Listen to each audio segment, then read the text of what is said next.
देश स्वामी दयानंद सरस्वती जी की 200वीं जन्म जयंती मना रहा है। मेरी इच्छा थी कि मैं स्वयं स्वामी जी की जन्मभूमि टंकारा पहुंचता, लेकिन ये संभव नहीं हो पाया। मैं मन से, हृदय से आप सबके बीच ही हूं। मुझे खुशी है कि स्वामी जी के योगदानों को याद करने के लिए, उन्हें जन जन तक पहुंचाने के लिए आर्य समाज ये महोत्सव मना रहा है। मुझे पिछले वर्ष इस उत्सव के शुभारंभ में भाग लेने का अवसर मिला था। जिस महापुरुष का योगदान इतना अप्रतिम हो, उनसे जुड़े महोत्सव का इतना व्यापक होना स्वाभाविक है। मुझे विश्वास है कि ये आयोजन हमारी नई पीढ़ी को महर्षि दयानंद के जीवन से परिचित करवाने का प्रभावी माध्यम बनेगा। साथियों, मेरा सौभाग्य रहा कि स्वामी जी की जन्मभूमि गुजरात में मुझे जन्म मिला। उनकी कर्मभूमि हरियाणा लंबे समय तक मुझे भी उस हरियाणा के जीवन को निकट से जानने, समझने का और वहां कार्य करने का अवसर मिला।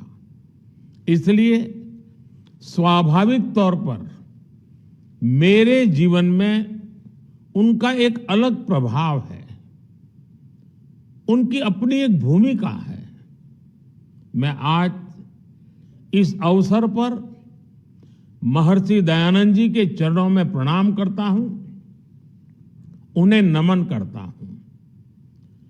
देश विदेश में रहने वाले उनके करोड़ों अनुयायियों को भी जन्म जयंती की बहुत बहुत बधाई देता हूं। साथियों, इतिहास में कुछ दिन, कुछ क्षण, कुछ पल ऐसे आते हैं जो भविष्य की दिशा को ही बदल देते हैं।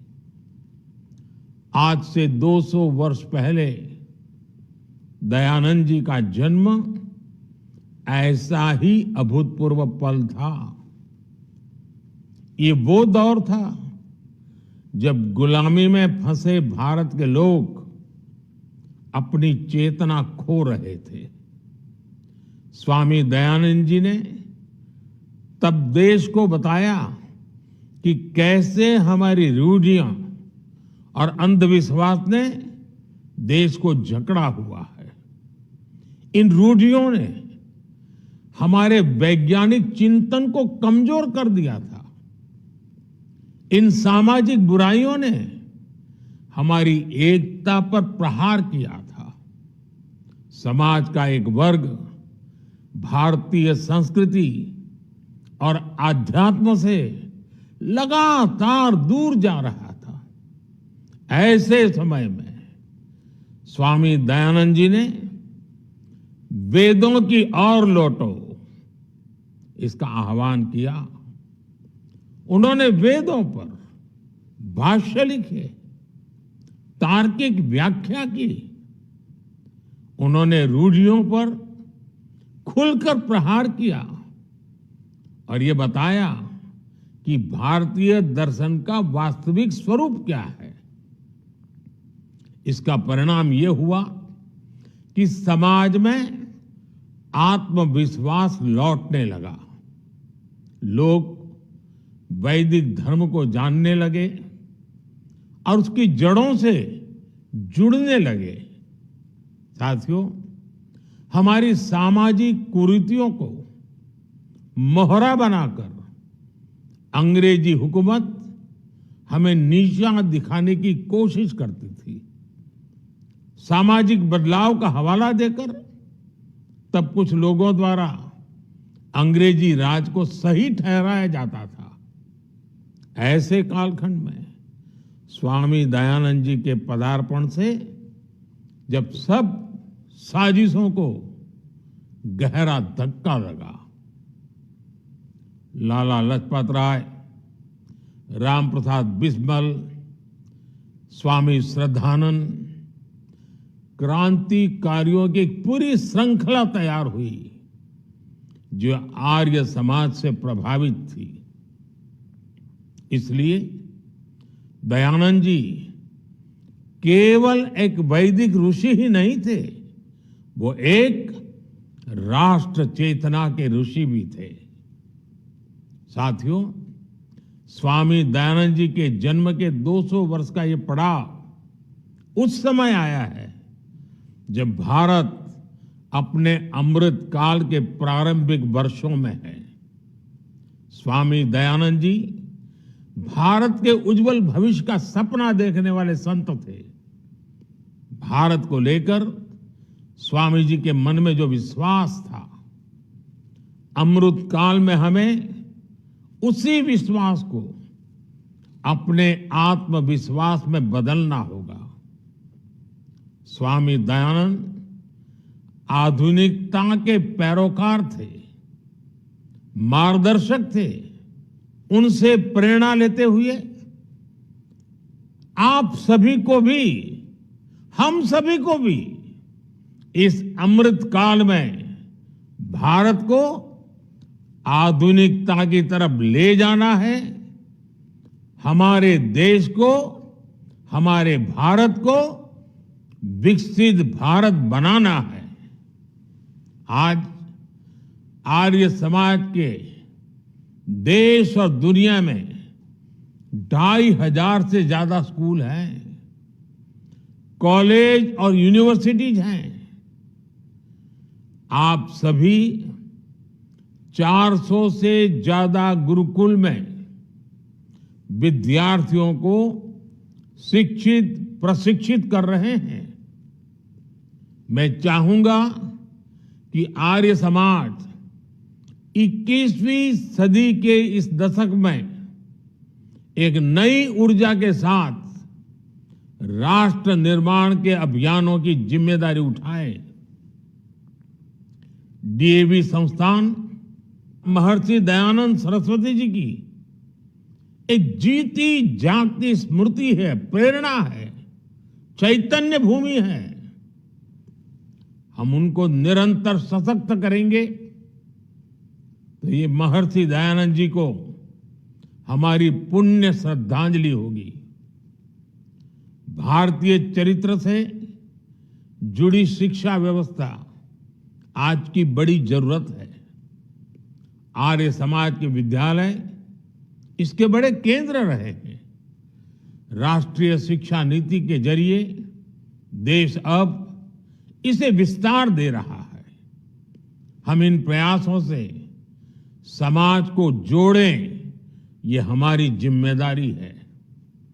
आज चाहे लोकल के लिए वोकल का विषय हो, आत्मनिर्भर भारत अभियान हो, पर्यावरण के लिए देश के प्रयास हो, जल संरक्षण, स्वच्छ भारत अभियान, ऐसे अनेक अभियान हो।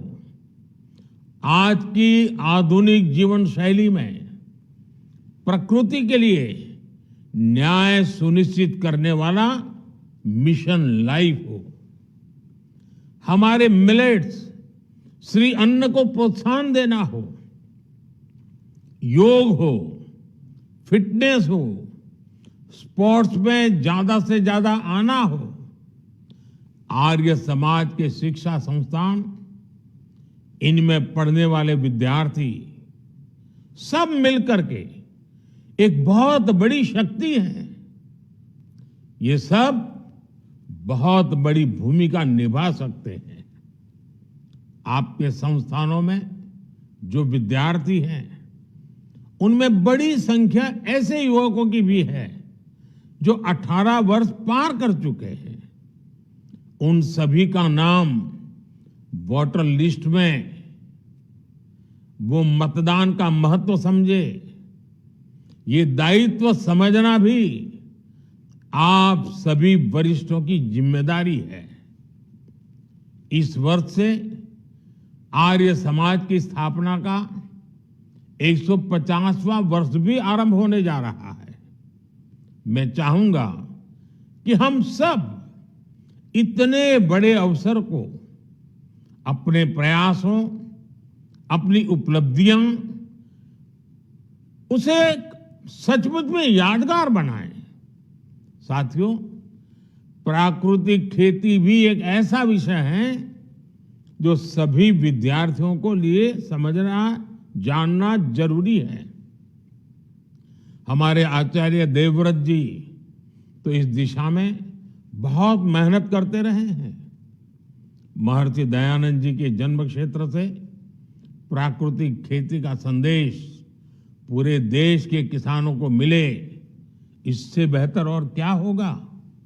साथियों, महर्षि दयानंद ने अपने दौर में महिलाओं के अधिकारों और उनकी भागीदारी की बात की थी। नई नीतियों के जरिए, ईमानदार कोशिशों के जरिए देश आज अपनी बेटियों को आगे बढ़ा रहा है। कुछ महीने पहले ही देश ने नारी शक्ति वंदन अधिनियम पास करके लोकसभा और विधानसभा में महिला आरक्षण सुनिश्चित किया है। देश के इन प्रयासों से जन जन को जोड़ना, ये आज महर्षि को सच्ची श्रद्धांजलि होगी। और साथियों, इन सभी सामाजिक कार्यों के लिए आपके पास भारत सरकार के नवगठित युवा संगठन की शक्ति भी है। देश के इस सबसे बड़े और सबसे युवा संगठन का नाम मेरा युवा भारत, माय भारत है। दयानंद सरस्वती जी के सभी अनुयायियों से मेरा आग्रह है कि वो डीएवी शैक्षिक नेटवर्क से भी विद्यार्थियों को माय भारत से जुड़ने के लिए प्रोत्साहित करें। मैं आप सभी को महर्षि दयानंद की 200वीं जयंती पर पुनः शुभकामनाएं देता हूं। एक बार फिर महर्षि दयानंद जी को, आप सभी संतों को श्रद्धापूर्वक प्रणाम करता हूं। बहुत बहुत धन्यवाद।